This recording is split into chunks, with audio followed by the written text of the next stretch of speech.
नमस्कार दोस्तों, मैं पारुल चौहान आप सभी का स्वागत करती हूं आपके अपने परिवार रोजगार विद अंकित में। कैसे हैं आप सभी? उम्मीद कर रही हूं सब अच्छे होंगे, अच्छे से अपनी पढ़ाई कर रहे होंगे और आपका रिवीजन भी अच्छा चल रहा होगा। प्लीज आप सभी एक बार लाइव आ जाएंगे ताकि हम सेशन को स्टार्ट कर सके। और जैसा कि आप जानते हैं आपका चैप्टर चल रहा है संघ एवं उसका राज्य क्षेत्र, यानी कि आपका यूनियन एंड इट्स टेरिटरी, जिसमें प्यारे प्यारे बच्चों मैंने कल आपको आर्टिकल 1 और आर्टिकल 2 के बारे में बताया था और आज मैं आर्टिकल 3 के बारे में आपसे बात करूंगी।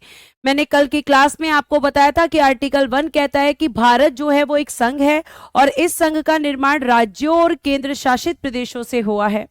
फिर प्यारे बच्चों मैंने अगला आपको बताया था कि आपका जो आर्टिकल 2 है वो भारत के बाहर, अगर भारत सरकार कल जाकर भारत के बाहर किसी हिस्से पर अपना नियंत्रण करती है या अपना कंट्रोल करती है तो वो आर्टिकल 2 के तहत होगा।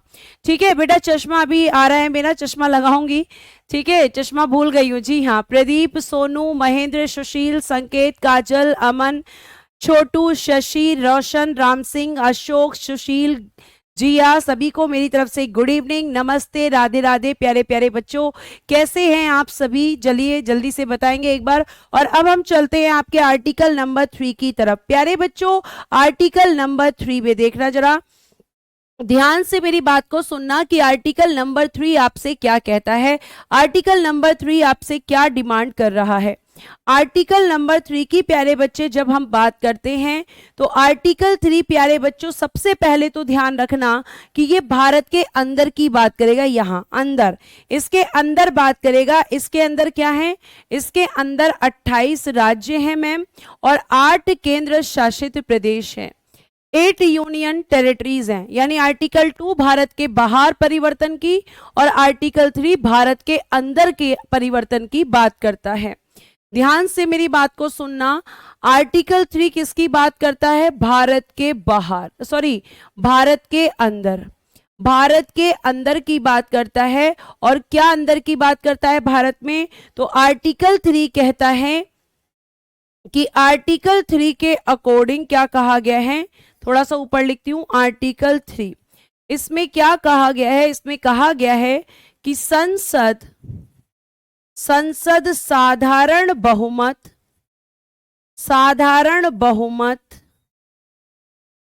से, ठीक है, यानी कि साधारण बहुमत का मतलब है सिंपल मेजॉरिटी, सिंपल मेजॉरिटी। संसद साधारण बहुमत से नए राज्यों का निर्माण, नए राज्यों का निर्माण नए राज्यों का निर्माण, राज्यों के सीमा या क्षेत्र या नाम में परिवर्तन कर सकती है, या नाम में परिवर्तन कर सकती है। तो ये आपको ध्यान रखना है। आपकी संसद आपके भारत में, भारत के अंदर जो 28 राज्य हैं और जो 8 केंद्र शासित प्रदेश हैं उनमें परिवर्तन कर सकती है।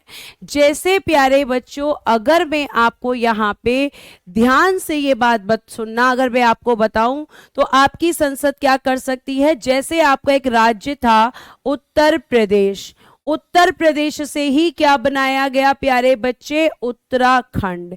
एक राज्य है आपका मध्य प्रदेश, मध्य प्रदेश से ही क्या बनाया गया? छत्तीसगढ़। तो आप देख रहे होंगे कि ये आपके मध्य प्रदेश, उत्तर प्रदेश, ये आपके भारत के राज्य थे। अब इनमें से ही संसद ने क्या किया? नए राज्यों का निर्माण किया, नए राज्य बनाए। जैसे कि प्यारे प्यारे बच्चों आपको मैंने बताया था कि आपका यूपी से बनेगा उत्तराखंड, एमपी से बनेगा आपका छत्तीसगढ़, और इसी तरीके से प्यारे बच्चों आपका एक और एग्जाम्पल है, आपका बिहार से अलग होकर क्या बनाया गया? बिहार से अलग करके बनाया गया झारखंड। ठीक है, झारखंड बनाया गया। तो इस तरीके से हम ये कह सकते हैं कि ये एग्जाम्पल है आर्टिकल 3 के। ऐसे ही प्यारे प्यारे बच्चों, अगर मैं नाम की बात करूं तो नाम में आप देख सकते हो कि पहले आपका एक राज्य हुआ करता था जिसे हम मैसूर कहते थे, लेकिन आज हम मैसूर को क्या कहते हैं, कर्नाटक कहते हैं। इसी तरीके से आपने सुना होगा कि जो केरल है, ठीक है, केरल का नाम परिवर्तित करके क्या करने की बात की जा रही है, केरलम कहा जा रहा है कि केरलम कर देना चाहिए।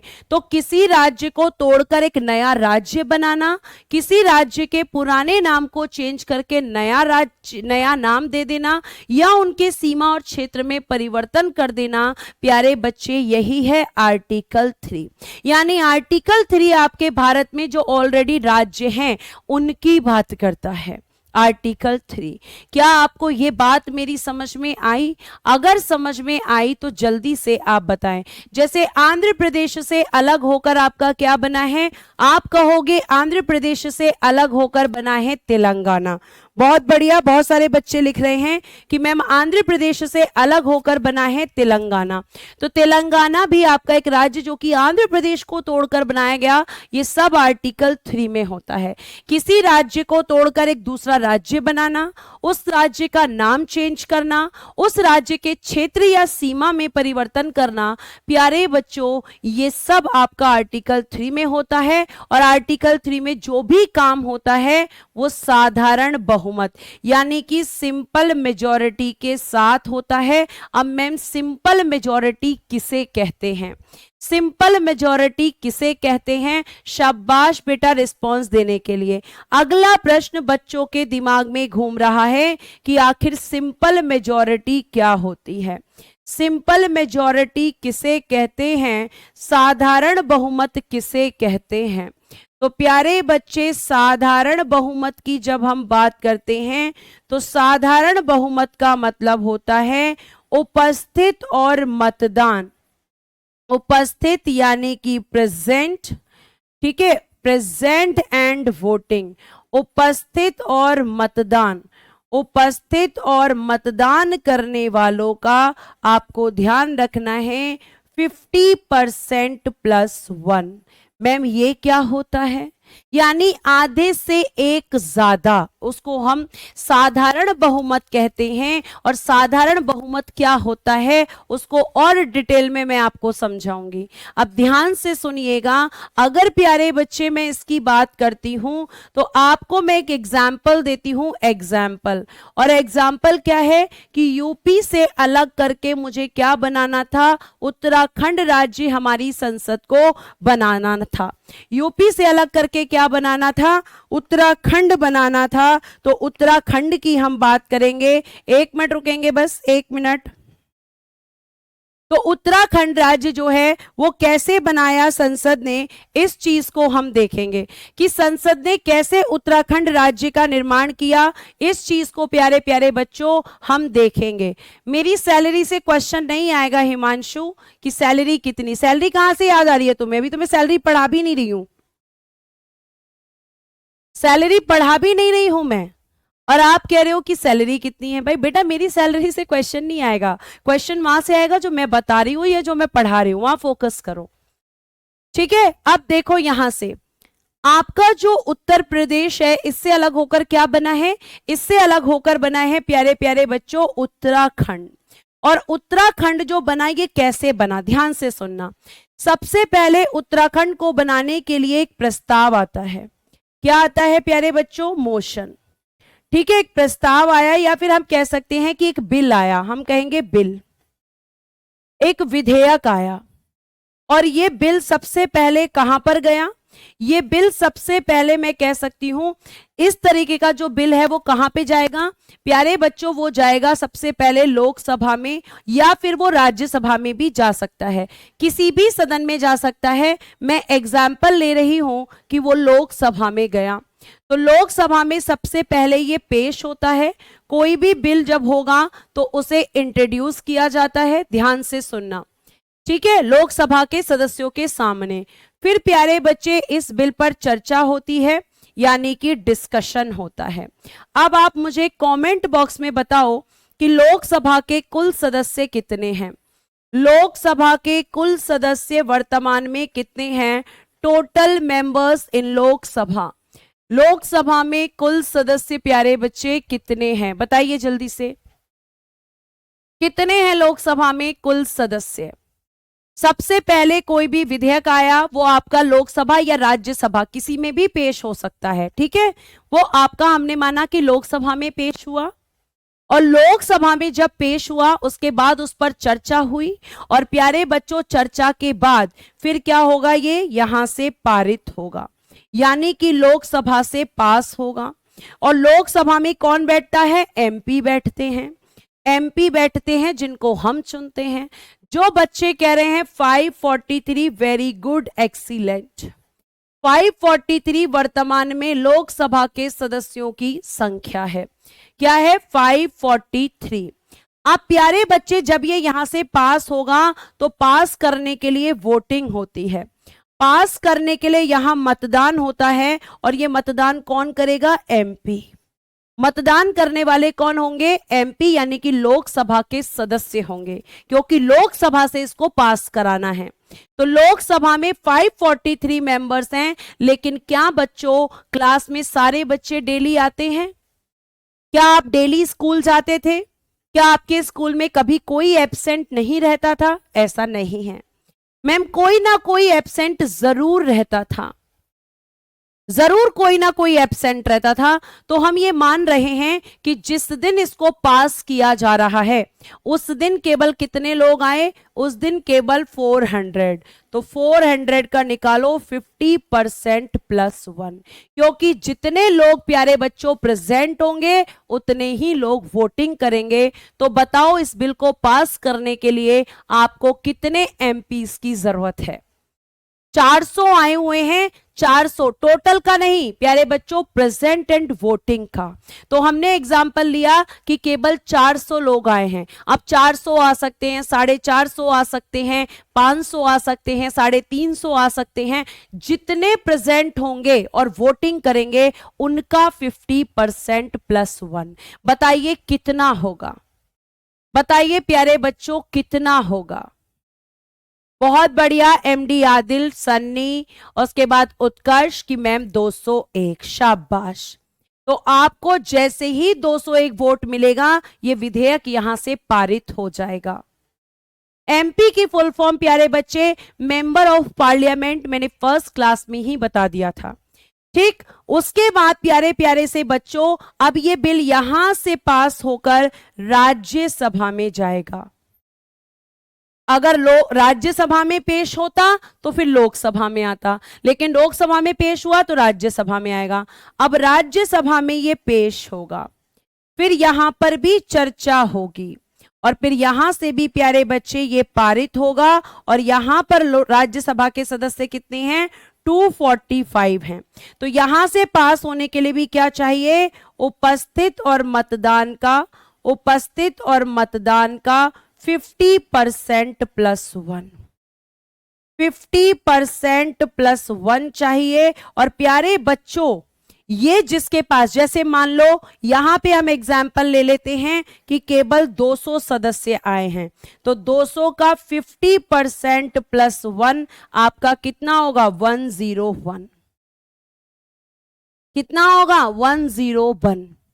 कौन पेश करता है? एमपी कर सकता है, मंत्री भी कर सकता है, विकास कुमार। ज्यादातर बिल जो पेश किए जाते हैं वो मंत्री के द्वारा किए जाते हैं, ठीक है, मंत्री करता है।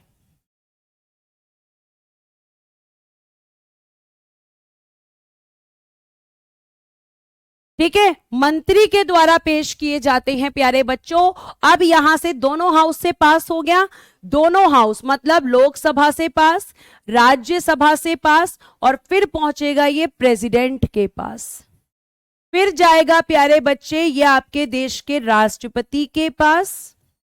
और जैसे ही राष्ट्रपति जी इस पर सिग्नेचर करेंगे, जैसे ही राष्ट्रपति इस पर हस्ताक्षर करेंगे, आपका यूपी से अलग होकर क्या बन जाएगा? उत्तराखंड राज्य बन जाएगा। उत्तराखंड राज्य की स्थापना। तो आपकी संसद इन काम को करती है, लेकिन साधारण बहुमत से।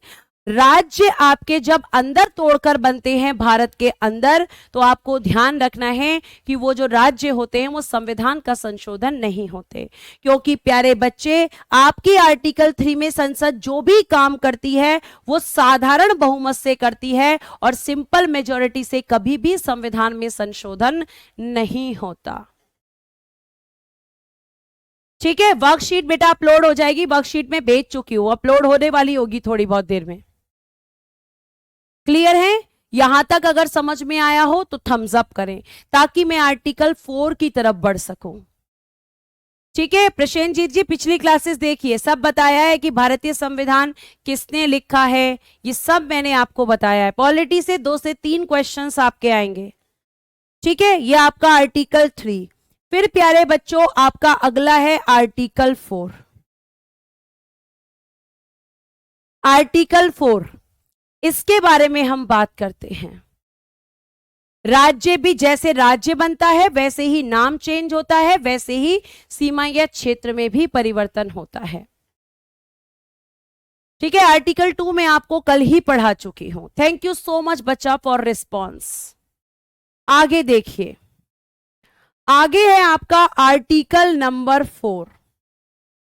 और आर्टिकल नंबर 4 में क्या कहा गया है? इसमें कहा गया है कि आर्टिकल 2 और आर्टिकल 3, ठीक है, के तहत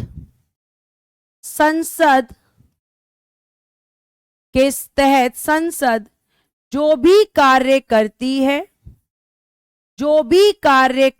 है वह आर्टिकल 368 के तहत संविधान संशोधन नहीं है, के तहत संविधान संशोधन नहीं है। देखिए लिखा है, संसद द्वारा आर्टिकल 2 तथा आर्टिकल 3 के अंतर्गत बनाई गई विधि अनुच्छेद 368 के प्रयोजन के लिए संविधान में संशोधन करने वाली विधि नहीं समझी जाएगी। यानी आर्टिकल 2 और आर्टिकल 3 के तहत संसद जो भी कार्य करती है वो कॉन्स्टिट्यूशन अमेंडमेंट नहीं है, वो संविधान संशोधन नहीं है। कौन बताता है? आर्टिकल 4 कह रहा है कि आर्टिकल 2 और 3 में संसद जिन शक्तियों का प्रयोग करती है उससे संविधान में संशोधन नहीं होता। ठीक है, यह आपको ध्यान रखना है। संविधान संशोधन का मतलब होता है प्यारे बच्चे संविधान में परिवर्तन, संविधान में कोई चीज जोड़ना या संविधान से कोई चीज बाहर निकालना, दोनों के लिए संशोधन होता है और संशोधन का काम भी संसद ही करती है। लेकिन आर्टिकल 2 और 3 में जो भी चेंजेस होंगे वो आर्टिकल 4 के तहत संविधान संशोधन नहीं होंगे। ठीक है, वो संविधान में संशोधन नहीं माना जाएगा। आर्टिकल 1 भारत राज्यों का संघ है। आर्टिकल 2 भारत के बाहर अगर भारत सरकार किसी भी भाग पर कब्जा करती है तो वो आर्टिकल 2 के तहत विधि बनाई जाएगी। आर्टिकल 3 में भारत के अंदर जो भी परिवर्तन होंगे वो संसद साधारण बहुमत से करेगी। और आर्टिकल 4 की अगर मैं बात करूं प्यारे बच्चे तो उसमें सीधा कहा गया है कि आर्टिकल 368, इस आर्टिकल 368 में क्या है? इस आर्टिकल 368 में क्या है? अगर मैं आपको और साधारण शब्द बताऊं तो आर्टिकल 368 में है संविधान संशोधन की प्रक्रिया। संविधान संशोधन की प्रक्रिया कि संविधान में संशोधन कैसे किया जाएगा ये कौन बताता है? आर्टिकल 368, अनुच्छेद 368 बताता है कि आपके संविधान को कैसे परिवर्तित किया जाएगा। और आपके आर्टिकल 2 में और आर्टिकल 3 में जो भी काम संसद कर रही है उससे संविधान में संशोधन नहीं हो रहा। आर्टिकल 368 ये कह रहा है कि ये दोनों मेरे अधीन नहीं आते, ये संविधान संशोधन नहीं है।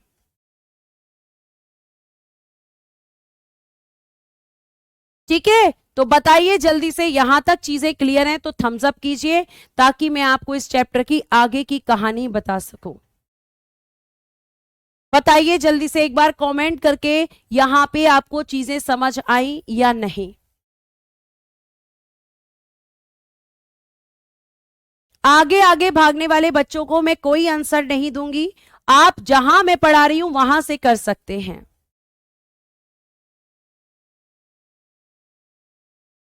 जी हां, अभी जम्मू कश्मीर आपका बना, लेकिन वो भारत के अंदर का परिवर्तन था कि जम्मू कश्मीर को केंद्र शासित प्रदेश बनाया, वो भी आपका संविधान संशोधन नहीं है।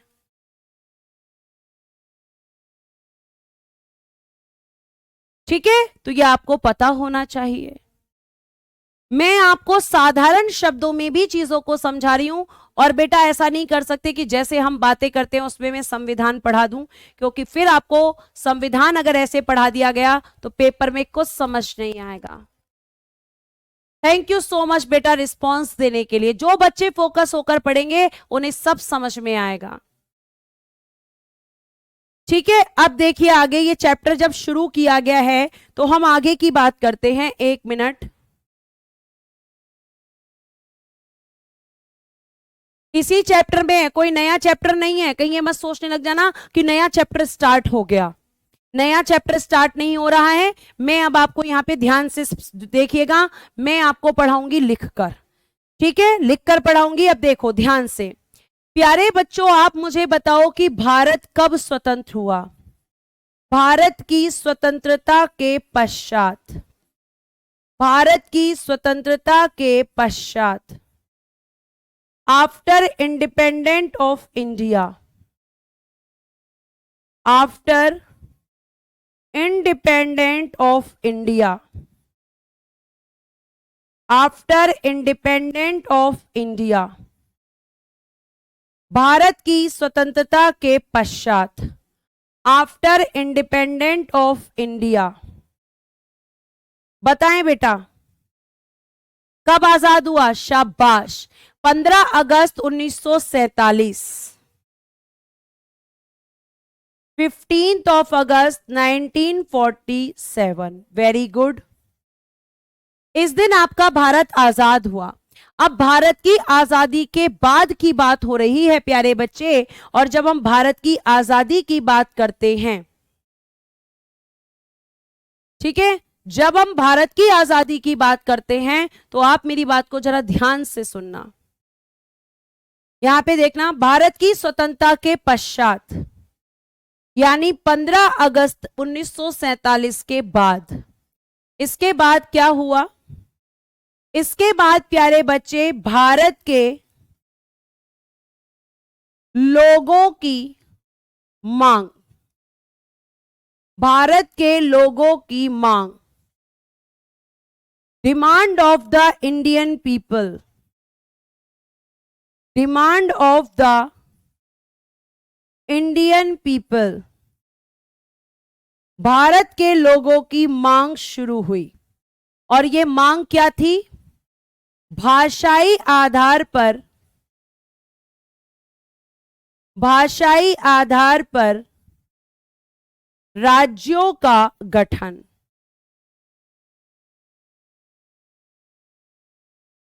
ध्यान से सुनना, भाषाई आधार पर राज्यों का गठन। Formed of linguistic base state, formed of linguistic base states,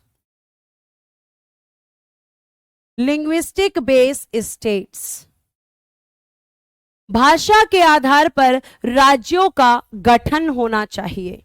किसने कहा। भारत के लोगों ने, कि जहां पर जिस भाषा के ज्यादा लोग हैं आप वहां पर उसी भाषा के लोगों को मिलाकर एक राज्य बना दो। अब मैम ये मांग किससे की जा रही थी, आखिर किससे मांग की जा रही थी। ये जो आप बोल रहे हो कि एक डिमांड हो रही थी, एक मांग हो रही थी, तो प्यारे बच्चों ये डिमांड की जा रही थी डॉक्टर राजेंद्र प्रसाद से, डॉक्टर राजेंद्र प्रसाद। आप मुझे बताएंगे कि जिस समय आपका देश आजाद हुआ उस समय डॉक्टर राजेंद्र प्रसाद किस पद पर थे? जल्दी से बताएं। आप मुझे बताएंगे कि जिस समय आपका देश आजाद हुआ उस समय डॉक्टर राजेंद्र प्रसाद किस पद पर थे, ये आप बताएंगे। अब डॉक्टर राजेंद्र प्रसाद ने प्यारे बच्चों क्या किया, डॉक्टर राजेंद्र प्रसाद से मांग हो गई। अब डॉक्टर राजेंद्र प्रसाद ने इस डिमांड के लिए कि ये जो लोगों की मांग है ये सही है गलत है, इसके लिए प्यारे बच्चों उन्होंने बनाया एक कमीशन। ठीक है, उन्होंने एक आयोग बनाया। बच्चे कह रहे हैं प्रेसिडेंट, जितने बच्चे कह रहे हैं राष्ट्रपति, जितने बच्चे कह रहे हैं प्रेसिडेंट, सबके सब गलत हैं, सबका आंसर गलत है। इसका मतलब रिवीजन नहीं चल रहा मैम, सबका आंसर गलत है, बिल्कुल गलत आंसर होगा आपका। देखिएगा यहां पर, ये थे आपके संविधान सभा के अध्यक्ष। संविधान सभा के अध्यक्ष हैं बेटा इस समय, क्योंकि राष्ट्रपति बनते हैं 1950 में। जिस समय ये मांग की जा रही है उस समय ये किस पद पर हैं? Chairman of constituent assembly. Chairman of constituent assembly. सारे बच्चों ने गलत आंसर किया है। चेयरमैन ऑफ कॉन्स्टिट्यूएंट असेंबली संविधान सभा के अध्यक्ष हैं ये। राष्ट्रपति तो 1950 में बने थे और मैं बात कर रही हूं 1947 के बाद। 1947 के बाद की बात कर रही हूं मैम। पूरा लिखा हुआ है विकास कुमार पीडीएफ में, पूरा लिखा हुआ है, आप पीडीएफ को पढ़िए। अगर मैं पीडीएफ के जैसा ही हाथ से लिख दूंगी तो फिर अंतर क्या रहेगा? कोई अंतर नहीं रहेगा। आपको शॉर्ट नोट्स चाहिए थे, शॉर्ट्स नोट्स में बनवा रही हूं, और डिटेल चाहिए तो पूरी पीडीएफ आपके पास जा रही है। हैंड रिटन पीडीएफ जाएगी, उसमें डिटेल में चीजें लिखी हुई होंगी। कमेंट नहीं पढ़ूंगी मैं, सॉरी, यहां कमेंट नहीं पढ़ पाऊंगी बेटा। 2500 बच्चा लाइव है, कितने कमेंट्स पढ़ूंगी? ठीक है, तो संविधान सभा के अध्यक्ष थे ये। अब इन्होंने क्या किया कि ये जो लोगों की डिमांड है, इस डिमांड के लिए प्यारे बच्चे इन्होंने बनाया एक धर आयोग। धर आयोग का गठन, formed of Dhar commission. Dhar commission, और किसने फॉर्म्ड किया ये? Formed of Dhar commission by doctor Rajendra Prasad द्वारा। डॉक्टर राजेंद्र प्रसाद द्वारा। डॉक्टर राजेंद्र प्रसाद द्वारा, by the doctor Rajendra Prasad, by the doctor Rajendra प्रसाद।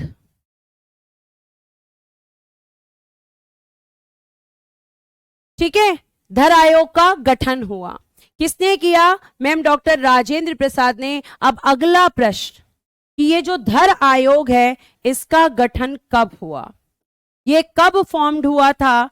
तो आप कहेंगे 1948, जून 1948 में। ठीक है, कोई भी कमीशन बनता है तो उसमें अध्यक्ष होते हैं, तो इसमें चेयरमैन कौन थे? चेयरमैन लिखिएगा न्यायमूर्ति एस के धर। न्यायमूर्ति एस के धर। एस के धर, और इसीलिए इसका नाम रखा गया धर कमीशन।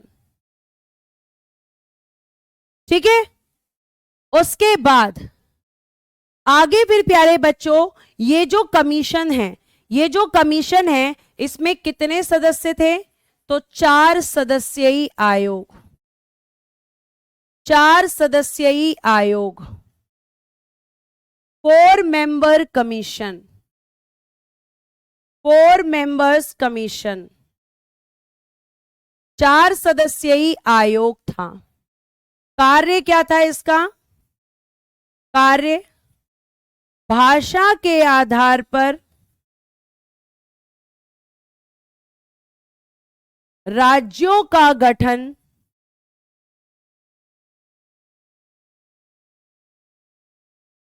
करना चाहिए या नहीं, इस पर चर्चा करना, इस पर चर्चा करके रिपोर्ट देना, इस पर चर्चा करके रिपोर्ट देना। ठीक है।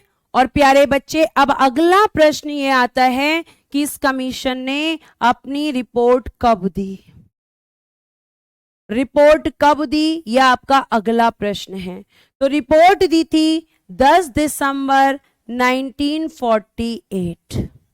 और रिपोर्ट में क्या कहा? रिपोर्ट में कहा कि भाषा आधारित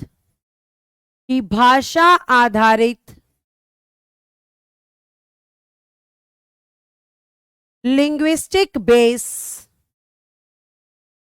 भाषा आधारित लिंग्विस्टिक बेस राज्यों का गठन नहीं होना चाहिए।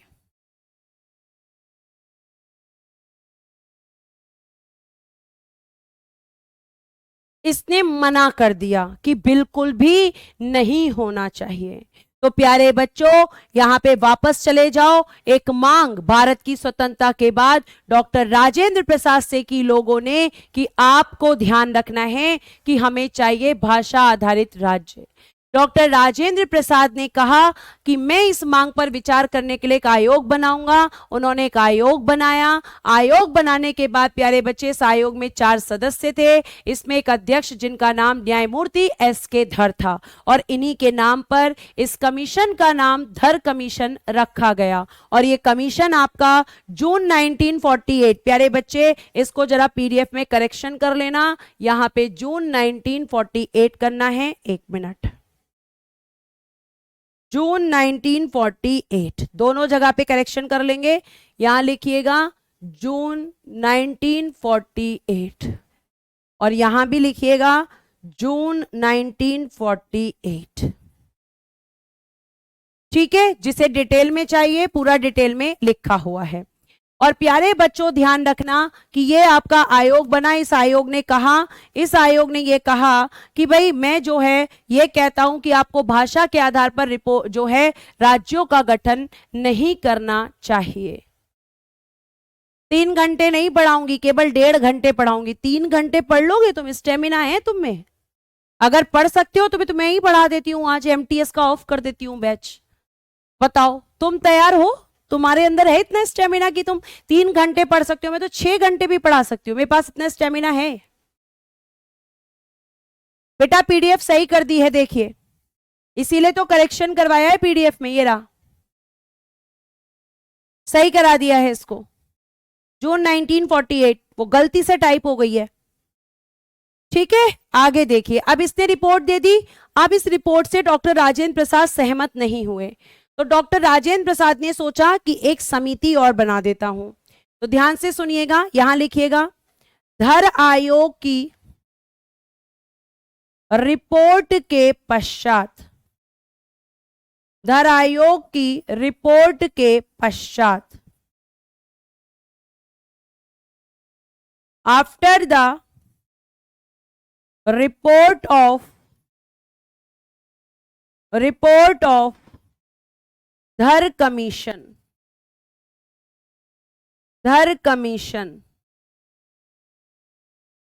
धर आयोग की रिपोर्ट के पश्चात लिखिएगा जेवीपी समिति का गठन, जेवीपी समिति का गठन, formed of JVP committee, formed of JBP committee। और कब फॉर्म्ड हुई? 1948। अगला प्रश्न, 3 सदस्य जिसमें से लिखना J for Jawaharlal Nehru ji, V for Vallabh Bhai Patel और पी फॉर पट्टाभी सीतारमैया। पट्टाभी सीतारमैया। प्यारे बच्चों, इन्हीं के नाम पर इस कमेटी का नाम क्या रखा गया? जेबीपी समिति। इसी के नाम पर इनका नाम क्या रखा गया? जेबीपी कमेटी, जेबीपी समिति। ठीक है, जेबीपी समिति रखा गया। और यह समिति कब बनी? धर आयोग की रिपोर्ट के बाद। अब इस समिति का कार्य क्या था मैम? इसका भी कार्य लिख लीजिए। कार्य, फंक्शन,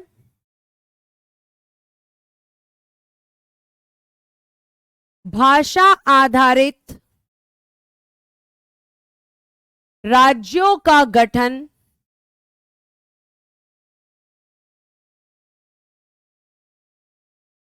होना चाहिए या नहीं,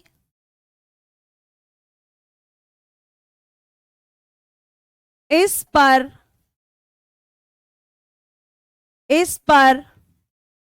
चर्चा करके, चर्चा यानी कि डिबेट या डिस्कशन, चर्चा करके रिपोर्ट देना। अब प्यारे बच्चों बताओ, इसने क्या कहा अपनी रिपोर्ट में?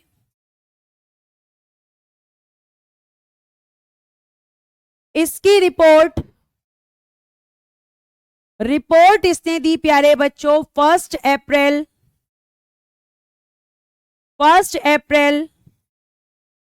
1949।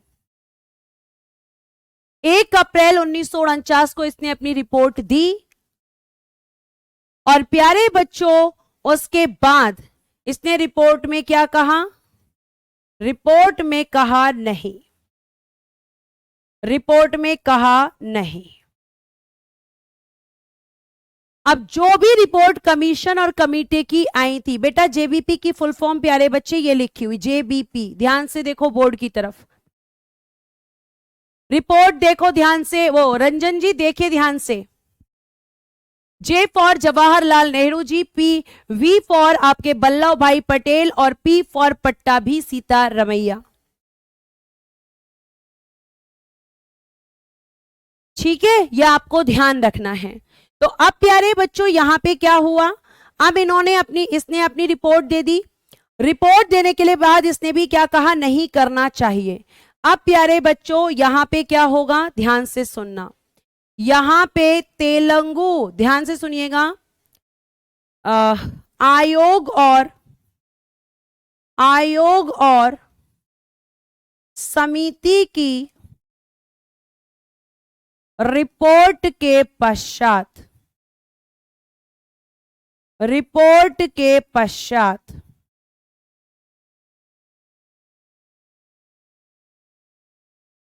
हेडिंग दीजिएगा, after the report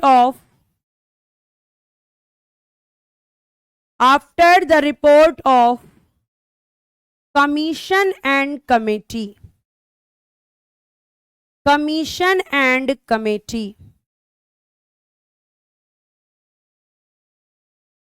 after the report of commission and committee. ये जो रिपोर्ट है प्यारे बच्चे, ठीक है, इस रिपोर्ट की अगर हम आपसे बात करेंगे तो इस रिपोर्ट को आप अच्छे से जानते हैं। अब इस कमीशन और समिति की रिपोर्ट के बाद क्या हुआ? ध्यान से सुनो। तेलुगु भाषी, तेलुगु लिंग्विस्टिक,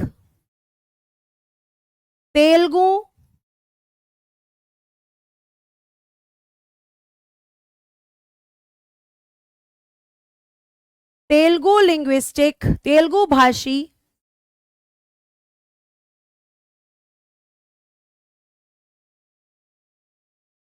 तेलुगु लिंग्विस्टिक, तेलुगु भाषी लोगों ने आंदोलन शुरू किया। आंदोलन यानी कि प्रोटेस्ट, प्रोटेस्ट लिख लो या मूवमेंट लिख लो। प्रोटेस्ट शुरू किया, शुरू किया। और इस प्रोटेस्ट का नाम क्या था?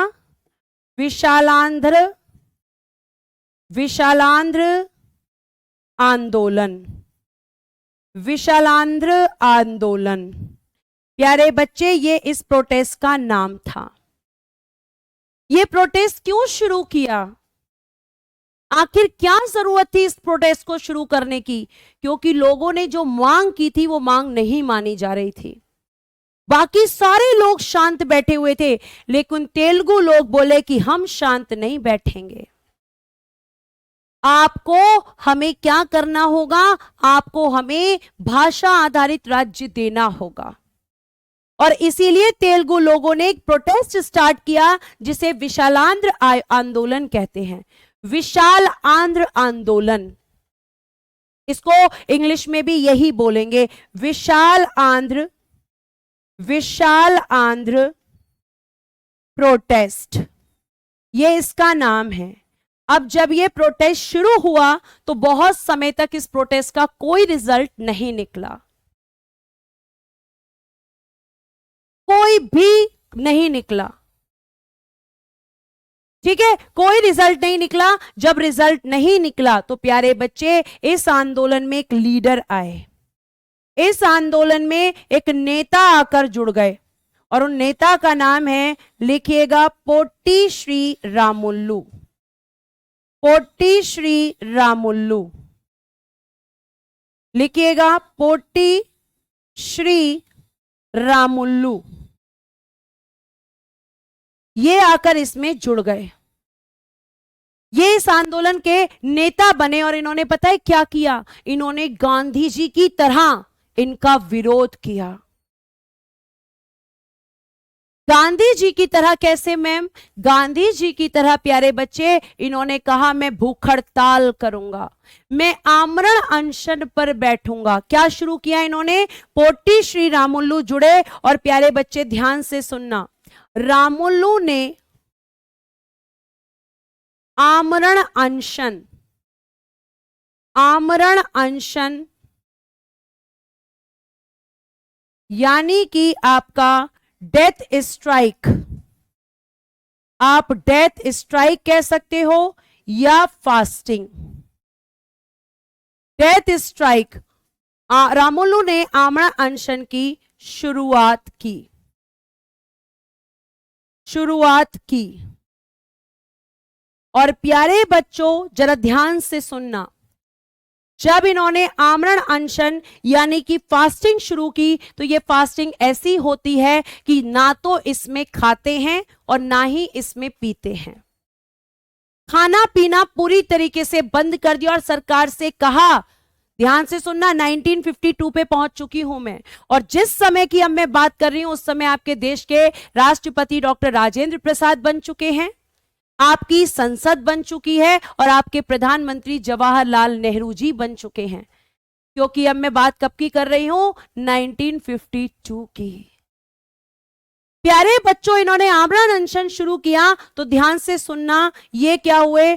56 डेज, 56 दिनों तक, 56 दिनों तक भूखे रहने के कारण, भूखे रहने के कारण बीमार। ठीक है, भूखे रहने के कारण क्या हो गए? बीमार हो गए। इनकी जो सिचुएशन है वो जो है बहुत ज्यादा खराब हो गई। और जब बीमार हुए तो प्यारे बच्चों 2 दिन अस्पताल, 2 दिन हॉस्पिटल, 2 दिन हॉस्पिटल यानी कि 2 दिन अस्पताल में कोमा में रहे, कोमा में रहे। और 58 डेज, और 58 डेज और 58 डेज यानी 15 दिसंबर 1952 को इनकी मृत्यु हो गई, इनकी डेथ हो गई।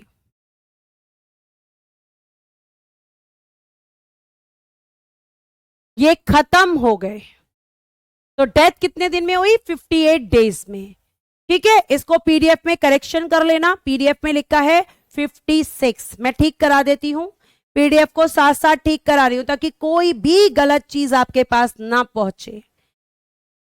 ठीक है, देखिएगा यहां करिएगा 58 नॉट 56, क्योंकि 56 डेज इनकी तबीयत खराब हुई थी। डेथ इनकी 58 डेज में हुई थी। इसको ठीक कर लीजिएगा। 58 58 क्लियर है? यहां तक बात समझ आई? अब बेटा ये मर गए। अब जब किसी आंदोलन का नेता मर जाता है तो वो भीड़ पागल हो जाती है गुस्से में, उसे और गुस्सा आ जाता है और सरकार के खिलाफ क्या हो जाता है प्यारे बच्चों? सरकार के खिलाफ फिर लोग और भी गुस्सा हो जाते हैं। अब इनकी मृत्यु हुई तो देखिएगा अब इसका रिजल्ट क्या निकला, ध्यान से। परिणाम स्वरूप एज अ रिजल्ट यानी इनकी मृत्यु के बाद एज अ रिजल्ट, परिणाम स्वरूप देश के प्रधानमंत्री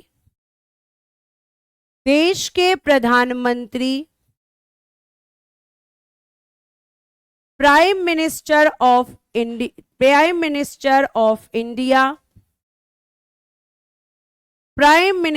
इंडिया, देश के प्रधानमंत्री Pandit Jawaharlal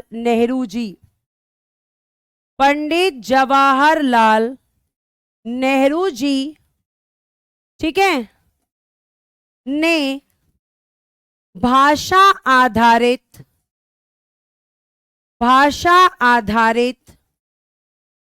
linguistic base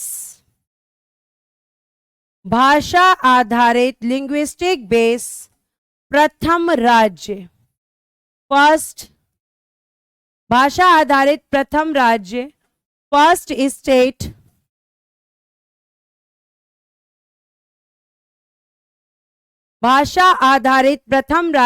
first state Andhra प्रदेश के गठन की घोषणा की। यानी उन्होंने ये अनाउंस कर दिया कि भाषा के आधार पर फर्स्ट लिंग्विस्टिक बेस स्टेट बनाया जाएगा, कि भाषा के आधार पर एक राज्य बनेगा जिसका नाम आंध्र प्रदेश होगा। और यह अनाउंसमेंट कब की गई? रामुल्लू की मृत्यु के बाद। अब यही साइड में लिख देना, लिखिएगा यहां प्रथम भाषा आधारित राज्य फर्स्ट लिंग्विस्टिक बेस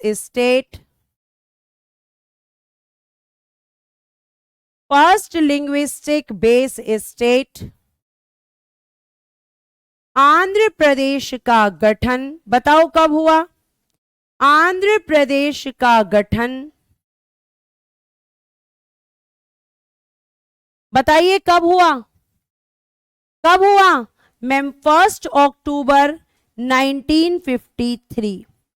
1 अक्टूबर 1953। 1 अक्टूबर 1953।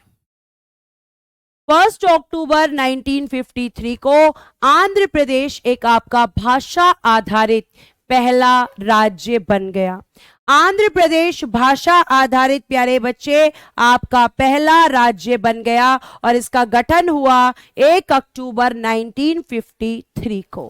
बेटा यहां तक अगर आपका कोई प्रश्न है तो पूछ लीजिए और नहीं है तो थम्स अप कर दीजिए, जल्दी से थम्स अप कर दीजिए फटाफट।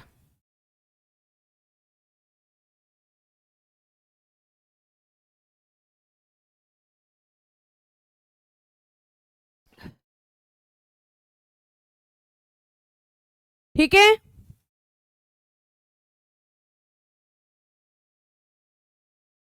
बताइए जल्दी से, बातें समझ में आई? अगर समझ में आई तो थम्स अप कर दीजिए।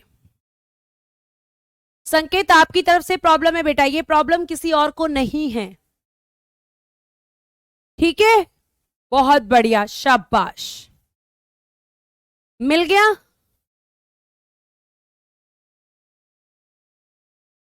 बहुत बढ़िया, बहुत बढ़िया, शाबाश। चलिए आगे चलते हैं। और अब मेरा आप ही से एक प्रश्न है कि बेटा अगर घर में आप 2 या 3 या 4 जितने भी बहन भाई हो, अगर आपके पापा केवल एक के लिए चॉकलेट और आइसक्रीम लाते हैं और बाकी लोगों के लिए नहीं लाते, तो बताओ घर में क्या होगा? बताओ फिर आप लोग क्या करोगे, जल्दी से बताओ। अगर चॉकलेट और आइसक्रीम घर के केवल एक बच्चे के लिए आए और बाकी बच्चों के लिए नहीं आए, तो प्यारे बच्चों क्या होगा घर में? जल्दी से कमेंट करके बताओ, जल्दी से प्यारे प्यारे से बच्चे इस साधारण सा प्रश्न का उत्तर देंगे। बताइए जल्दी से,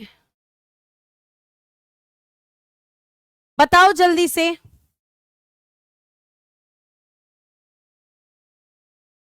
बताइए, घोषणा 1952 में हो गई थी लेकिन गठन 1953 में हुआ था।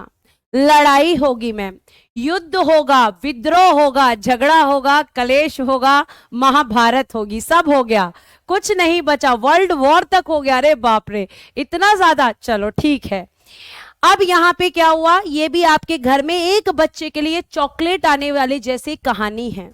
अब यहां पे क्या हुआ कि एक भाषा के लोगों के लिए राज्य बन गया, तो बाकी भाषा के लोग क्या कहेंगे? हमें भी बना कर दो। जब तुमने उनके लिए बनाया है तो हमारे लिए भी बनाओ। अब सरकार, जैसे घर में युद्ध छिड़ रहा है ऐसे ही देश में युद्ध छिड़ रहा है। ऐसे ही कहां पर युद्ध छिड़ रहा है? देश में। ठीक है, तो देश में युद्ध छिड़ गया, तो यहां पे अब सरकार बड़ी परेशान। अब सरकार ने कहा भैया अब एक और कमीशन बनाओ और फाइनली इस चीज का किसी भी तरीके से सॉल्यूशन निकालो। प्यारे बच्चों, आंध्र प्रदेश के गठन के बाद अन्य राज्य के लोगों ने भी कहा कि हमें भी भाषा आधारित राज्य चाहिए। तो उनकी इस मांग को सोचते हुए अब आपका लास्ट बनेगा, ध्यान से सुनना, जिसे आप कहते हो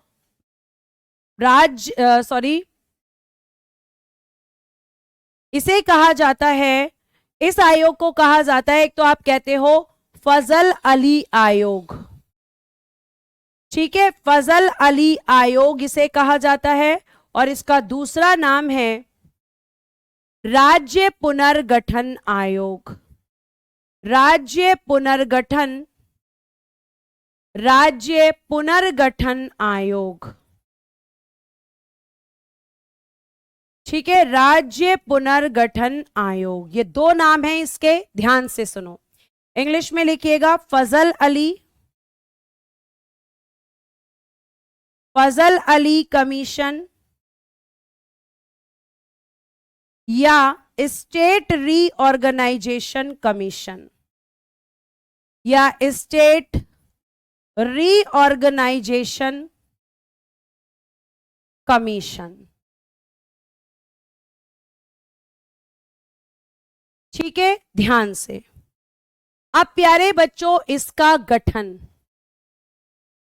फॉर्म्ड कब हुआ था? ये 1953, आंध्र प्रदेश के गठन के बाद। क्योंकि आंध्र प्रदेश के गठन के बाद ही लोगों ने कहा कि हमें दोबारा से ये मांग शुरू हो गई कि हमें भी बना कर दो। ठीक है, तो यहां पे क्या हुआ, फजल अली कमीशन या राज्य पुनर्गठन आयोग का एक आयोग बना। और प्यारे बच्चे, इसके बारे में जरा ध्यान से सुनना। जब भी कोई आयोग बनता है या कमीशन बनता है तो सबसे पहले कि गठन कब हुआ, आंसर लिख दिया। दूसरा क्वेश्चन कि चेयरमैन कौन था, तो इसके अध्यक्ष थे न्यायमूर्ति फजल अली, जस्टिस फजल अली, न्यायमूर्ति, ठीक है, न्यायमूर्ति फजल अली, ठीक है। ये आपके इसके यहां पे चेयरमैन, और इन्हीं के नाम पर पड़ा फजल अली कमीशन। इसके बाद इसमें अन्य सदस्य, 2 अदर मेंबर्स या अन्य सदस्य, अदर मेंबर्स, लिखिएगा कितने थे, 2, जिनमें से एक का नाम लिखना हृदय नाथ कुंजरू, हृदय नाथ कुंजरू, और दूसरे का नाम लिखना के एम पनिक्कर, के एम पनिक्कर। ये 3 सदस्य थे इसमें। उसके बाद प्यारे बच्चे अगला क्वेश्चन, इसका कार्य भाषा आधारित, भाषा आधारित राज्यों के गठन की मांग पर विचार, मांग पर विचार, पर चर्चा करना, ऐसे लिख लो, पर चर्चा करना और रिपोर्ट देना। और प्यारे बच्चे ये बहुत डिटेल में अपनी रिपोर्ट देगा, रिपोर्ट देना। अब बात आती है कि इस कमीशन ने अपनी रिपोर्ट कब दी, रिपोर्ट, तो रिपोर्ट बताइए कब दी थी इस कमीशन ने, कौन बताएगा, बताइए जरा जल्दी से, रिपोर्ट कब दी थी, जल्दी बताइए, जल्दी से, खत्म होने वाला है, टॉपिक खत्म होने वाला है, क्लास 1.5 घंटे चलेगी, मैंने पहले ही बोल दिया था, बोला तो बल्कि मैंने आपको यहां पे कितने के लिए बोला था, तो मैंने आपको बोला था प्यारे बच्चों आपको 2 घंटे के लिए, और आप कह रहे हैं टाइम ओवर। तृप्ति मिश्रा, टाइम ओवर नहीं हुआ है बेटा, 6:30 तक क्लास चलेगी, ठीक है। रिपोर्ट कब दी थी, 30 दिसंबर 1955, 30 ऑफ दिसंबर 1955 इसने अपनी रिपोर्ट दी। और प्यारे बच्चों ये जो रिपोर्ट थी, इस रिपोर्ट में इसने क्या क्या कहा, ध्यान से सुनना। पहली बात इसने कही, ध्यान से सुनिएगा, पहली बात, भाषा आधारित राज्यों का गठन नहीं, राज्यों का गठन नहीं, ठीक है, पहली बात कही। अब ध्यान से सुनना, इसकी इस बात को क्या किया गया, एक्सेप्ट, इसकी इस बात को स्वीकार कर लिया गया सरकार के द्वारा। फिर इसने प्यारे बच्चों दूसरी बात कही, दूसरी बात कही, संविधान के भाग 7 को समाप्त कर दो।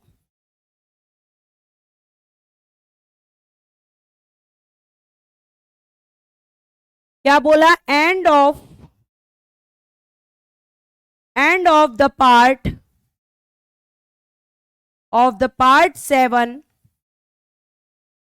Of constitution. सुनते रहिएगा जरा, पहले फोकस्ड होकर।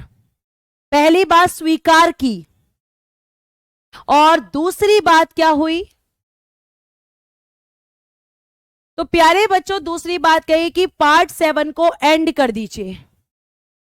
अब मैम इस पार्ट 7 में क्या था, तो प्यारे बच्चों इसने क्यों कहा, ध्यान से सुनो। ये जो आपका प्यारा सा भारत देश है, क्या किया गया था, ध्यान से सुनिएगा। भारत को स्वतंत्रता के पश्चात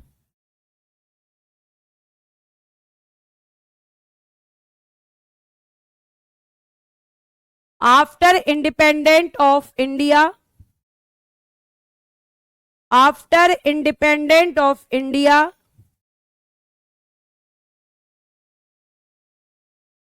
भारत को स्वतंत्रता के पश्चात चार श्रेणियों 4 कैटेगरीज 4 श्रेणियों में विभाजित, भारत को स्वतंत्रता के पश्चात 7 श्रेणियों में विभाजित, यानी कि डिवीजन कर दिया गया। और वो 4 श्रेणी कौन कौन सी थी? ए, बी, सी और डी। हिंदी में क, ख, ग और घ। तो क्या कहा इस कमीशन ने? इस कमीशन ने कहा कि इनका एंड करो, इन्हें एंड करो, इन्हें समाप्त करो। ठीक है। और आपको पता है, अब मुझे यह बताओ, समाप्त करने का मतलब है कि संविधान से हटाना, यानी भाग 7 को संविधान से हटाना है। किसने कहा? फजल अली कमीशन ने। तो आप मुझे ये बताओ प्यारे बच्चों कि यहां पर जब किसी चीज को हटाना है तो क्या करना पड़ेगा? क्या करना पड़ेगा संसद को? जल्दी से बताओ। ठीक है, इसने कहा समाप्त करो, तो प्यारे बच्चों इसे भी एक्सेप्ट कर लिया गया, इसे भी स्वीकार किया गया। और स्वीकार करके प्यारे बच्चे अब क्या करना पड़ेगा? अब यहां पे संसद ने किया, संसद ने 7वां संविधान संशोधन, 7वां संविधान संशोधन, 7th constitution amendment, 7th constitution amendment 1956, 7वां संविधान संशोधन 1956 के द्वारा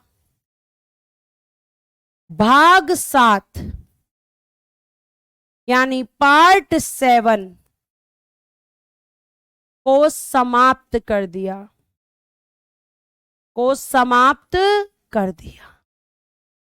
ठीक है, अब यहां पे सरकार ने इसकी बात मान ली, संशोधन कर दिया, 7वां भाग था और 7वां ही संशोधन, खत्म कर दिया कि ये कैटेगरीज खत्म, अब कैटेगरीज नहीं रहेंगी। इस आयोग ने और क्या कहा? आगे इसने कहा, ये तो इसकी दूसरी बात थी, तीसरी बात इसने कहा और क्या करना चाहिए? आपको 16 राज्यों का गठन, 16 राज्यों का गठन और 3 केंद्र शासित प्रदेश और 3 केंद्र शासित प्रदेशों का गठन करना चाहिए। ठीक है, फॉर्म्ड ऑफ 16, लिखिएगा जरा, formed of 16 states and 3 UTs and 3 UTs। किसने कहा? फजल अली। अब इसका क्या हुआ? लिखिएगा एक्सेप्ट, इसे भी स्वीकार किया गया, लेकिन इसमें कुछ चेंज हुआ, इसमें कुछ चेंज हुआ प्यारे बच्चे। और वो चेंज क्या था? कि बात तो मान ली कि हम राज्य और केंद्र शासित प्रदेश बनाएंगे, लेकिन यहां थोड़ा सा दिक्कत हो गई। बात तो मान ली, अब बात मान ली तो देखो सरकार ने क्या किया। सबसे पहले ऐसा करने के लिए ध्यान से सुनिएगा, संसद द्वारा राज्य पुनर्गठन अधिनियम, राज्य पुनर्गठन अधिनियम 1956 पारित। इंग्लिश में लिखिए, state reorganisation act, state reorganisation act 1956 passed by the parliament, passed by the parliament, passed by the parliament, पास कर दिया। और प्यारे बच्चे, इसे पास करके सरकार ने क्या किया? सरकार ने किया 14 राज्यों और 6 केंद्र शासित प्रदेशों का गठन। 6 केंद्र शासित प्रदेशों का गठन।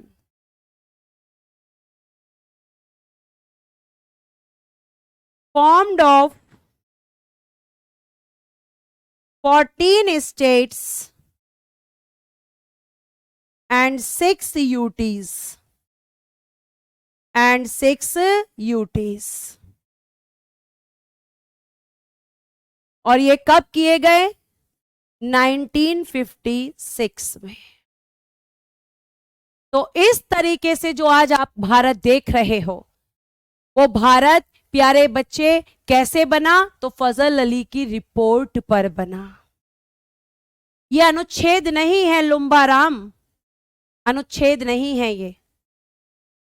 अनुच्छेद तो मैंने पढ़ा दिए चारों, किस किस में क्या था। इसने कितने बोले थे फजल अली ने? इसने बोला 16 राज्य, लेकिन कितने बनाए सरकार ने? 14। इसने बोला 3 केंद्र शासित बने प्रदेश, कितने बनाए सरकार ने? 6। लेकिन प्यारे प्यारे बच्चों, वर्तमान में कितना है? तो आप कहोगे कि वर्तमान में आपने बताया है 28 राज्य हैं और 8 केंद्र शासित प्रदेश हैं। तो मैम वो कैसे हुआ? तो आपको ध्यान रखना है, हाँ पूरी डेट लिख लीजिए, 1 नवंबर 1956 को आपके भारत देश में 14 राज्य और 6 केंद्र शासित प्रदेशों का गठन हुआ। ठीक है, ये किसके कहने पर हुआ? फजल अली कमीशन के कहने पर। पहले आपका भारत राज्य जो है वो किसमें? 4 कैटेगरी बना दी गई और उसमें पूरा भारत रख दिया। लेकिन इसने क्या कहा फजल अली ने? ये गलत है।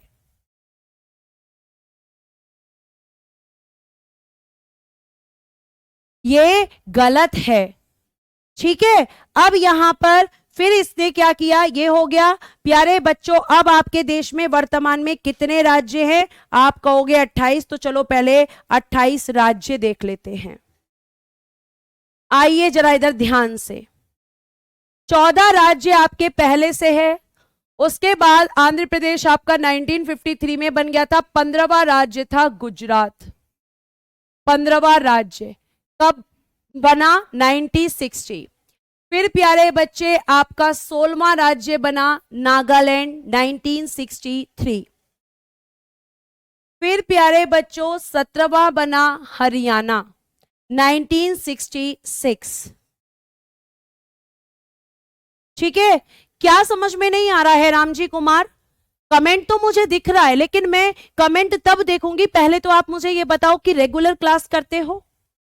और दूसरी चीज मुझे ये बताओ आप कि क्या आपने चीजों को अच्छे से पढ़ा है, पीछे से रिवीजन किया है? अभी मैं क्विक रिवीजन दूंगी इस चैप्टर का कि मैंने आज आपको क्या क्या पढ़ाया है। फजल अली कौन थे? तो फजल अली एक व्यक्ति थे जो कि आपके जज थे। बेटा क्यों समझ नहीं आ रहा है? वो भी तो पता चलना चाहिए ना। आपने कहा लिखकर पढ़ाओ, आपको लिखकर पढ़ा रही हूं, आपको डिटेल पीडीएफ दे रही हूं, आपके साथ बार बार रिस्पॉन्स आपका मैं ले रही हूं। अगर मेरी तरफ से कमी होती तो फिर किसी को समझ नहीं आता। और अगर आप में से यहां पे 3000 बच्चे लाइव हैं और उसमें से 3 कमेंट ये आ रहे हैं कि समझ में नहीं आ रहा, तो इसका मतलब आपके पढ़ने में कमी है।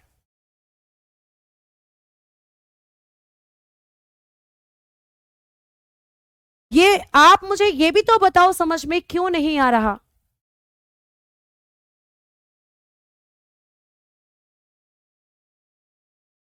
जो चीजें बेटा है वो पढ़ा। अगर आप सोचो कि मैं जैसे आप लोग आपस में बात करते हो उस तरीके से आपको मैं पूरा पढ़ा दूं एकदम साधारण शब्दों में, तो वो तो नहीं हो पाएगा। बार बार बता रही हूं कि भाग 7 में पहले भारत को, पूरे भारत को 4 श्रेणियों में रखा गया, 4 कैटेगरी में बांटा गया, ए बी सी डी। बस इतना आपको याद रखना है। आपसे बिल्कुल नहीं पूछेगा कि ए कैटेगरी में क्या था, बी कैटेगरी में क्या था। आप बताओ मुझे, आप ये तो कह देते हो कि समझ नहीं आ रहा, लेकिन क्या समझ नहीं आ रहा, तब तक मैं आपको कैसे समझाऊंगी? अपनी समस्या को आपको मेरे सामने रखना होगा। मैं आपको एक एक वर्ड का मीनिंग बताती हूं, एक एक चीज बताती हूं। आप बताइए फिर और किस तरीके से पढ़ाया जाए। अगर आप मेंटली प्रिपेयर होकर क्लास में आएंगे कि मुझे ये विषय समझ नहीं आता है, तो आपको समझ नहीं आएगा। आज मैं आपको एक मोटिवेशन देती हूं, ध्यान से सुनिए। जो मैं आपको पॉलिटी की टीचर हूं और हिस्ट्री भी मेरा एक विषय है, दोनों विषय मैं पढ़ाती हूं, और आपको शायद यकीन नहीं होगा कि पॉलिटी का मुझे पी भी समझ में नहीं आता था, लेकिन आपका मेहनत करनी पड़ेगी। मैं अपने लिए कभी नहीं सोच सकती थी कि मैं पॉलिटी की टीचर बन सकती हूं या पॉलिटी पढ़ा सकती हूं। आपको एक एक चीज मैं ऐसे पढ़ा रही हूं कि आपको दोबारा सिर्फ रिवीजन करने की जरूरत पड़े, आपको किसी बुक को उठाने की जरूरत नहीं पड़े। लेकिन अगर केवल आप कमेंट पर फोकस करोगे, मुझे नहीं आ रहा, मुझे नहीं आ रहा, मुझे नहीं आ रहा, अगर यही करोगे तो फिर आएगा भी नहीं बेटा। क्योंकि माइंड हमारा जो हमसे कहता है, जो हम अपने माइंड को सेट करते हैं, अगर हम माइंड को सेट करके सोते हैं कि सुबह जल्दी उठना है, तो हमें टेंशन हो जाती है और हम अपने आप जल्दी उठ जाते हैं। बेटा फोकस होकर आपको चीजों को समझना होगा।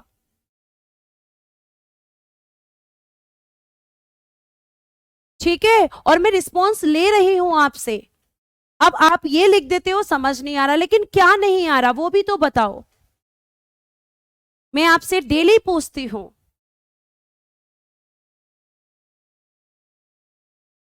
अब मैं फिर से एक बार रिस्पॉन्स लेती हूं। बेटा एक बार रिस्पॉन्स करेंगे केवल थम्स अप या स्माइली के साथ, और मैं देखती हूं कि कितने बच्चों का आ रहा है कि नहीं आ रहा।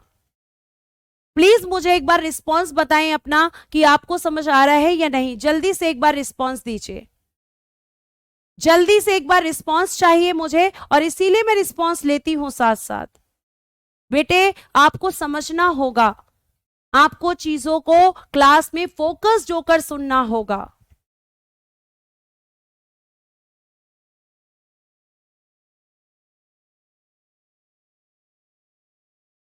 ठीक है, तो 15, 16 और 17 ये 3 आपके बन गए। डेट आपके सामने लिखी हुई है, देखिए सबका रिस्पॉन्स आ रहा है। बेटा और बताइए फिर कैसे किया जाए। ठीक है, आगे देखिए, फिर हिमाचल प्रदेश 18वां राज्य है जो 1971 में बना है। फिर प्यारे बच्चों 3 राज्य आपके एक साथ बने। 3 राज्य कौन कौन से? 1972 में, देखना जरा ध्यान से। एक बना मेघालय, कौन से नंबर का है? 19। फिर 20 बना आपका मणिपुर, 20वां बना मणिपुर, और 21वां बना प्यारे बच्चे त्रिपुरा। 21 राज्य, और ये तीनों के तीनों कब बने हैं? 1972 में। ये सब आपके धीरे धीरे बनने शुरू हो गए। ठीक है, आगे फिर सिक्किम आपका 1975 में कौन से नंबर का राज्य बना है? 22वां राज्य। सिक्किम कौन सा बना? 22वां राज्य। और प्यारे बच्चों क्योंकि सिक्किम को बाहर से लाया गया था, और जब भी हम भारत में कोई हिस्सा बाहर से लाते हैं तो संविधान में संशोधन होता है। मेरी बात को जरा ध्यान से सुनना। ये बात मुझे समझानी पड़ेगी। डायग्राम ध्यान से सुनो, ये भारत, अब इधर की तरफ आपका क्या पड़ता है, चाइना। तो ये जो चाइना वाला हिस्सा है, यहां से हमने सिक्किम को कहां लाए, भारत में, भारत के नक्शे में ऐड कर लिया। तो जब हम बाहर से कोई भी हिस्सा लाते हैं या भारत का कोई भी हिस्सा किसी और को देते हैं, यानी भारत के किसी और हिस्से पर किसी और का कंट्रोल होता है। लेना और देना समझते हो, लेना और देना समझते हो, हाँ मैम समझते हैं। तो प्यारे बच्चों, अगर भारत, एक बार इसको दोबारा से दूसरे पेन से बताती हूं, ये भारत है। अगर प्यारे बच्चे भारत के इस हिस्से पर कल के दिन चाइना का कंट्रोल हो जाए, चाइना इस पर नियंत्रण कर ले, तो ये हिस्सा किसको देना पड़ेगा, चाइना को, तब भी संशोधन। अगर कोई हिस्सा भारत के बाहर है और ये हिस्सा फिर भारत की बाउंड्री में आ जाता है, भारत का इस पर नियंत्रण हो जाता है, तब भी संशोधन। चाहे भारत दे चाहे भारत ले, दोनों केसेस में क्या होता है, संशोधन। और प्यारे प्यारे बच्चों, ये जो संशोधन है ये सिक्किम के लिए क्यों होगा, क्योंकि सिक्किम पहले भारत का राज्य नहीं था। तो देखिएगा यहां मैं लिख रही हूं सिक्किम के बारे में। सिक्किम 36वां संविधान संशोधन 1975, 36वां संविधान संशोधन 1975, इसके द्वारा सिक्किम भारत का 22वां राज्य बना। सिक्किम क्या बना, भारत का 22वां राज्य। ठीक है, यह आपको ध्यान रखना है बेटा। अगर टीचर को समझाता है तो उसे गुस्सा करना नहीं कहते हैं। अगर गुस्सा आता तो मैं तुम लोगों पे चिल्लाना शुरू कर देती, तुम्हें बेटा नहीं कहती, प्यार से नहीं समझाती। इसे गुस्सा नहीं कहते हैं, इसे समझाना कहते हैं, जिसे आप गुस्सा कह रहे हो। गुस्से में इंसान क्लास छोड़ के चला जाता है, रिएक्ट करता है। आपको बेटा नहीं कहती मैं। टीचर को इतना हक तो दो कम से कम कि तुम गलती करो, तुम भटको तो वो तुम्हें समझा सके, या वो भी हक नहीं दोगे।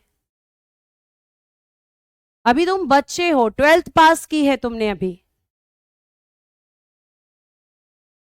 जब कोई विषय नहीं समझ आए तो उसे 2-3-4 बार पढ़ो, उसे पढ़ो, बार बार पढ़ो कि क्यों नहीं होगा, जरूर होगा। एक आपने स्वामी विवेकानंद जी का स्टेटमेंट सुना होगा, उठो जागो और तब तक मत रुको, तब तक लक्ष्य की प्राप्ति ना हो जाए। तो जब तक पॉलिटी तुम्हें समझ में ना आए तब तक पढ़ते रहो। आएगी, 100% आएगी, और एसएससी जीडी में सिलेक्शन भी तुम्हारा ही होगा। मुझे विश्वास है तुम लोगों पर कि तुम हमारे RWA का नाम रोशन करोगे। ठीक है, आगे देखिएगा। फिर आपका आता है मिजोरम, ये बेटा 23वां राज्य था, अरुणाचल प्रदेश 24वां, दोनों के दोनों बने 1987 में। ठीक है, गोवा प्यारे बच्चों 25वां राज्य, और गोवा भी कहां से आया था, बाहर से, तो इसका भी संशोधन, गोवा के लिए संशोधन 56वां संविधान संशोधन 1987, 56वां संविधान संशोधन। सीए का मतलब है कॉन्स्टिट्यूशन अमेंडमेंट, सीए का मतलब है कॉन्स्टिट्यूशन अमेंडमेंट, संविधान संशोधन। ठीक है, ये क्या लिख रहे हो, ये राज्य लिख रही हूं, ये आपका भारत देश है। कौन से राज्य का निर्माण कब हुआ ये बता रही हूं प्यारे बच्चे।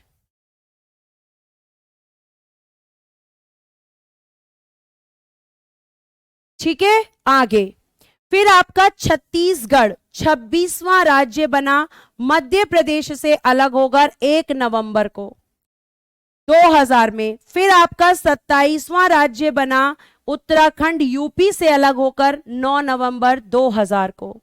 फिर झारखंड 28वां राज्य बना आपका 15 नवंबर 2000 को। और फिर आपका 29वां राज्य बना तेलंगाना 2 जून 2014 को। मैम ये तो 29 हो गए, आप तो 28 बता रही थी। हाँ बेटा 28 बता रही थी। क्यों बता रही थी सुन लो।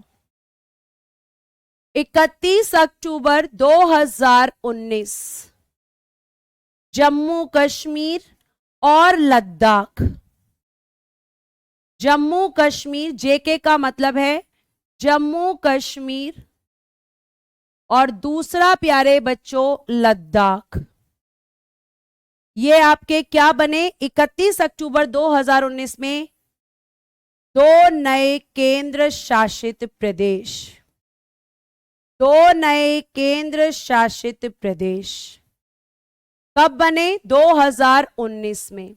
यानी प्यारे बच्चों ध्यान से सुनना, जम्मू कश्मीर 2019 से पहले राज्य था। क्या था ये? एक स्टेट था। तो प्यारे बच्चों जब ये स्टेट था 2019 से पहले, तो 2019 से पहले 2019 से पहले कितने राज्य थे? 29। लेकिन जब जम्मू कश्मीर राज्यों से हटा और एक केंद्र शासित प्रदेश बना,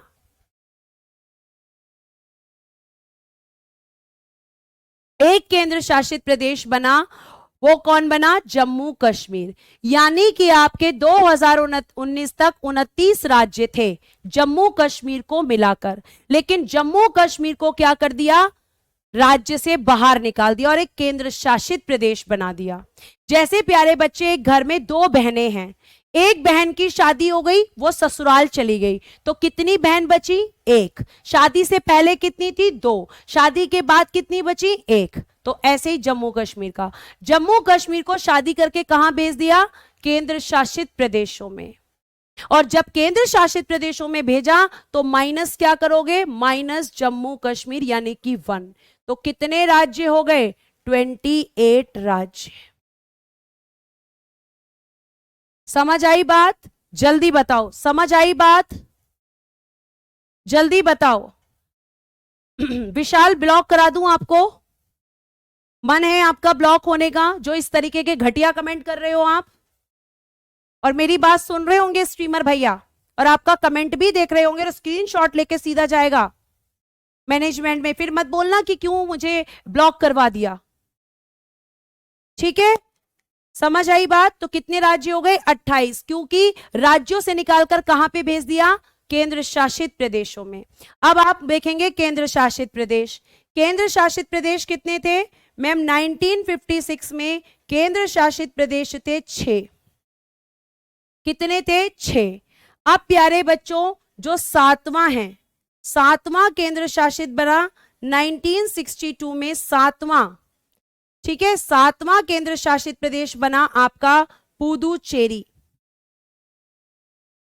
पुदुचेरी, पुदुचेरी। और ये कब बना? 1962 में। तो कितने हो गए? 7। फिर दो आपके बने जम्मू कश्मीर और लद्दाख, जम्मू कश्मीर और लद्दाख। तो 7 और 2 7 और 2 कितने हो गए? 7 और 2 कितने हो गए मैम? 7 + 2 हो गए 9, लेकिन आपने तो बोला है 8 है। अब प्यारे बच्चे एक डेट और ध्यान रखो, 26 जनवरी 2020। अब इससे पहले की कहानी सुनो, 2020 से पहले आपके 9 केंद्र शासित प्रदेशों का नाम लिखो। दिल्ली, पुदुचेरी, जम्मू कश्मीर, लद्दाख, चंडीगढ़, अंडमान एंड निकोबार, अंडमान एंड निकोबार, लक्षद्वीप, दादर नागर हवेली, दादर नागर हवेली, और प्यारे बच्चों 9वां था दमन द्वीप। 9वां था आपका दमन द्वीप। अब इन दोनों को क्या कर दिया, इन दोनों को मिलाकर, ये दो थे, दो को क्या कर दिया, एक। कब कर दिया गया, 26 जनवरी 2020 को। दोनों का विलय, विलय करने का मतलब होता है मर्ज। जैसे मैं आपको बताऊं कि पहले चीनी और पानी अलग अलग थे, एक गिलास में पानी था और एक गिलास में चीनी, अलग अलग थे, दोनों को मिला दिया। अब आप क्या कहोगे, दोनों मिलाकर एक हो गए। तो इसी तरीके से जब इन दोनों को मिलाया तो आपके दो क्या हो गए, एक। तो क्या करोगे, 9 - 1 यानी कि 8। ये हो गया आपका आज का भारत, ये हो गया आपका आज का भारत। और बाकी कल मैं शुरू करूंगी नागरिकता, जिसके आपको पीडीएफ एडवांस में मिल जाएगी। इसे आज पढ़ लेना जाकर, ठीक है, ये आप ध्यान रखिएगा। विशाल, ध्यान रखा करो क्लास में कि आपके सामने कौन है और आप किसके लिए क्या कमेंट कर रहे हो, ठीक है। आपने सॉरी बोल दिया, मैंने एक्सेप्ट कर लिया, लेकिन ध्यान रखें आप लोग, हम आपके टीचर्स हैं, आपको क्या बोलना है क्या नहीं, एटलीस्ट आपको इतना ध्यान रखना चाहिए। अगर मानो तो टीचर्स माँ बाप की तरह होते हैं और नहीं मानो तो फिर कुछ भी नहीं होते। तो ऑल द बेस्ट प्यारे बच्चों, जल्दी जल्दी सिलेक्शन लीजिए और हमें खुशखबरी दीजिए।